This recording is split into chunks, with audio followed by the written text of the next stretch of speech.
Man, I'm back. I hate college football media. I hate ESPN, and I hate just about every other outlet.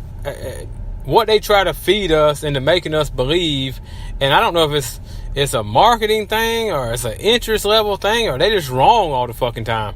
It pisses me off. Start the season off, we talk about North Carolina State. We tell everybody about how great their defensive line is and how they could potentially make the playoffs and everything.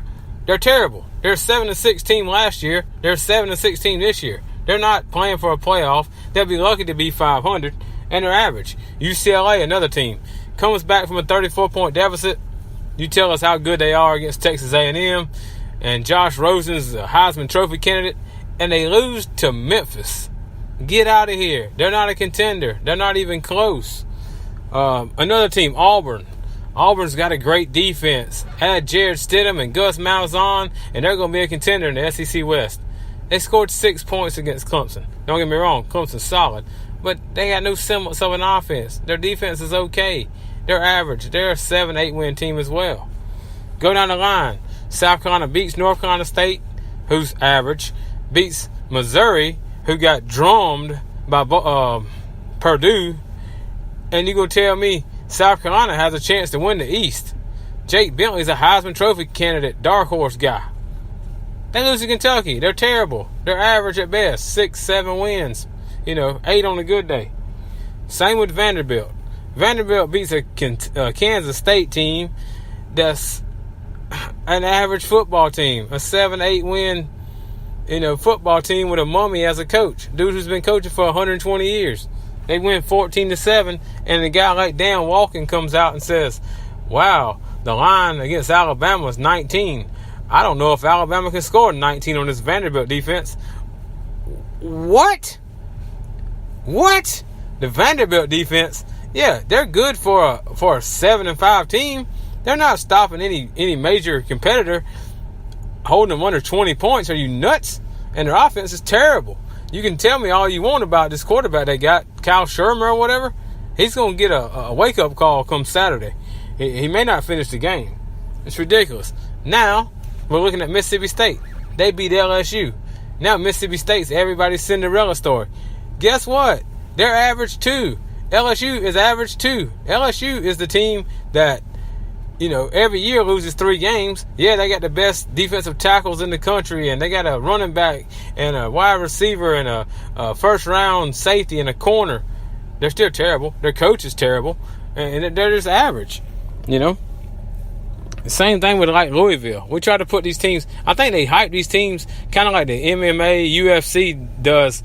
When you play against Clemson, they hype them up so it looks like it's tough competition. Or if you play against Alabama, it's tough competition. These teams are average, man. And somehow we overlook teams we should be looking at. For one, Georgia. Georgia goes on the road and beats a very athletic, a decent Notre Dame team, holds them to 50 yards rushing. That's no big deal. Then last week, Notre Dame rushed for 550. So you held a team to 10% of their offense. No big deal. We'll still talk about South Carolina winning the East. Or Virginia Tech. You want to talk all this stuff about North Carolina State. Virginia Tech, 9-3 team last year, and Justin Fuentes is growing some things up there, and they got a really good chance to win their side of the bracket in the ACC and face Clemson for the championship. Matter of fact, they face Clemson in a couple of weeks in Blacksburg. That could be the upset special ever. But nobody mentions Virginia Tech. And another one is the Pac-12. Everybody's on Sam Darnold and USC. They've struggled in all 3 games that they played. Oregon hadn't struggled with anybody. Oregon has beat the piss out Nebraska, beat the piss out Wyoming, scoring points left and right, leaving points on the field because they shut it down in the third quarter. Playing well on both sides of the ball, but I guess that's not a marketable story. Georgia, Oregon, Virginia Tech aren't as marketable as, South Carolina, UCLA, and Vanderbilt. I don't get it. And another thing, everybody says the SEC's down and the SEC is terrible, and they may be for what their standard is, but name a conference that's really doing anything outside of that. The Big Ten's average, the Big 12's average. I don't think you can say one way or the other. Everybody says it's Alabama and everybody else. Well, the same could be said for the ACC. It's Clemson and everybody else. Florida State done got their asses demolished by Alabama. So who else you got? Louisville finished the year last year getting destroyed by Kentucky and LSU in back-to-back weeks, end of the season and the bowl game. So, I mean, who's good? Yeah, Georgia Tech might beat Georgia, but neither one of those was, title contenders. I think ESPN does a good job of hyping. They do a damn good job of hyping games, and maybe that's what they do. Another thing real quick. Game day in New York City is the dumbest thing ever. The best thing about college is the environment, is the game day atmosphere, is the students, is the signs. Man, people in New York got 100 other things to do other than hang out with football. And don't get me wrong, there'll be fans there, but it'll be a mixed match, potpourri cornucopia of fans mixed in there. There's not going to be a consistency there. That's the dumbest thing ever. Do that bullshit in week 11 when every team's playing a D2 school or FCS school or something like that. Don't do it when you could be at Georgia, Mississippi State. I mean, that's big time football right there. Passion. And you've been here in New York City behind a hot dog stand or something.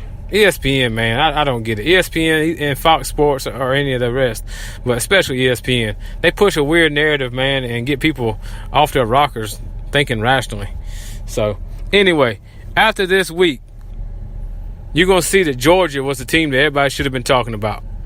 10 returning stars on defense, Nick Chubb, Sony Michel, either of the quarterbacks, it doesn't matter. Kirby Smart's going to have his team ready to roll, something to prove. They're going to beat Mississippi State by double digits, and then we'll see Georgia face Alabama come December for the SEC crown. Maybe after this week, ESPN will tell you that same story. Talk to you later.